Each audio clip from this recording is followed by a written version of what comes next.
Ever wonder what happens when a great leader falls? Let's journey back in time to the magnificent palace of King David. He was a man celebrated by his people, a warrior, a poet, and known as a man after God's own heart. But even the brightest stars can be shadowed by darkness. In the quiet solitude of his opulent throne room, David sits, not with the confident posture of a king, but with a weary, contemplative spirit.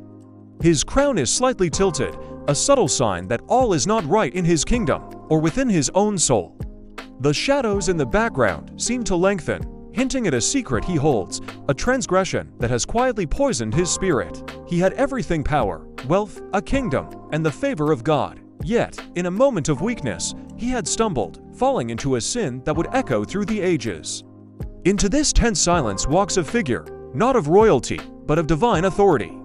It is Nathan, the prophet. He moves with a calm and steady pace, his eyes fixed on the king.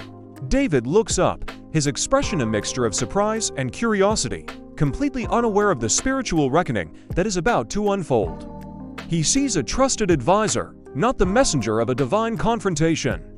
There is no army at Nathan's back, no weapon in his hand, only the weight of a message from God. The air in the throne room grows still, charged with unspoken truths, as the prophet prepares to speak not to the king's crown, but to his conscience.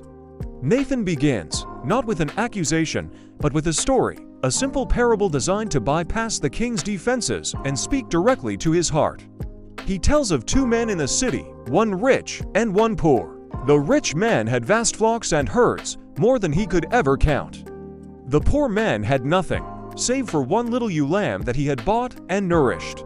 It grew up with him and his children, eating from his own plate, drinking from his own cup, a cherished member of his family.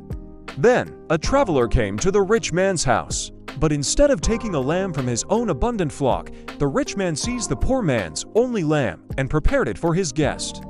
As the story unfolds, we see David's expression change. His weariness is replaced by a burning anger. His sense of justice, a hallmark of his reign, is ignited.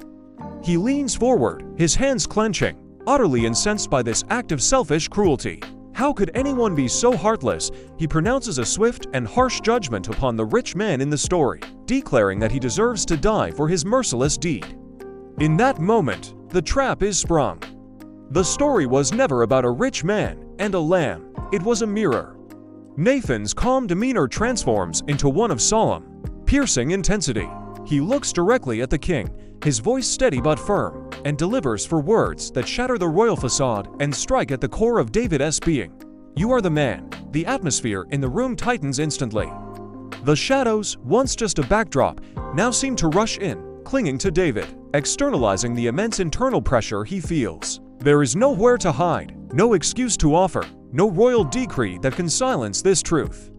The prophet's words hang in the air, a divine indictment that exposes David's sin of adultery and murder for all of heaven and earth to see.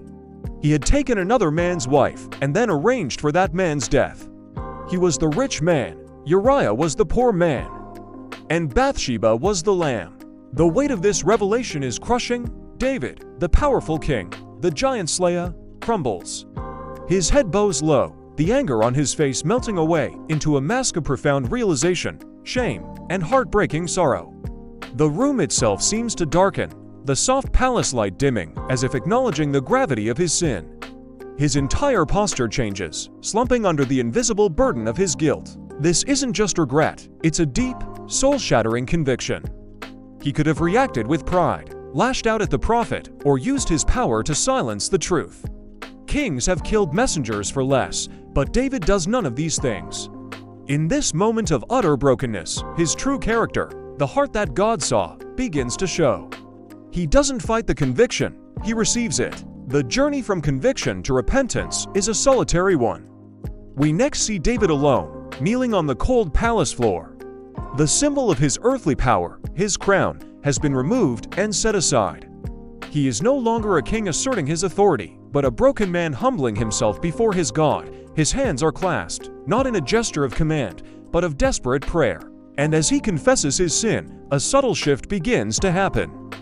A soft, gentle light starts to stream through the high windows of the throne room, cutting through the darkness.